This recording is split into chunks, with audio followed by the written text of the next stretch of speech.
عزیز پاکستان میں ایک ثالثی کا کردار ادا کیا. پاکستان کو اللہ تبارک و تعالیٰ نے عزت دی ہے اور جو بہت بڑا نقصان ہونے والا تھا اس نقصان سے پاکستان نے بچا لیا، ورنہ بہت بڑا نقصان ہوتا. یا الہ العالمین پاکستان کو مزید عزتوں سے نواز دے، عالم اسلام کا بول بالا فرما دے.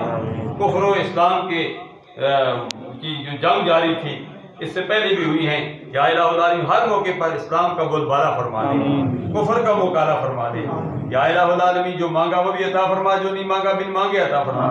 جن عظیم شخصیات کا میں نے ذکر کیا، تقریر میں بھی آستانہ علیہ گولڈا شریف کی نماز جنازہ 5:30 بجے، علامہ ناصر اشفاق صاحب کی والد گرامی کی نماز جنازہ 3 بجے بوکن گجر خان میں، اور صدر بازار میں جاوید رنگ ساز کی نماز جنازہ 3 بجے. یا الہ العالمین باقی بھی جو نام میری زبان پر نہیں آئے ہیں، قاری دین محمد صاحب سب کے لیے ہم دعا کرتے ہیں. یا اللہ محمد عظیم کے والد گرامی عبد الرشید مرحوم، یا اللہ ان سب کی آنے والی منزلیں آسان فرما دے.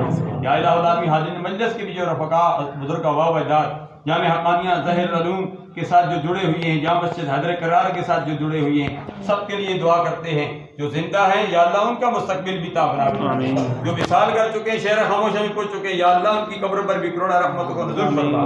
جو مانگا وہ بھی عطا فرما، جو نہیں مانگا بن مانگے عطا فرما. شوال مکرم کی آج 21 تاریخ ہے. یا اللہ شوال مکرم جو 6 روزے تھے سرکار کی سنت کے مطابق، اس کا ثواب 1 سال کے روزوں کے برابر ثواب ہے. جنہوں نے رکھے ہیں قبول فرما، جنہوں نے نہیں رکھے ان کو ہمت و استقامت عطا فرما.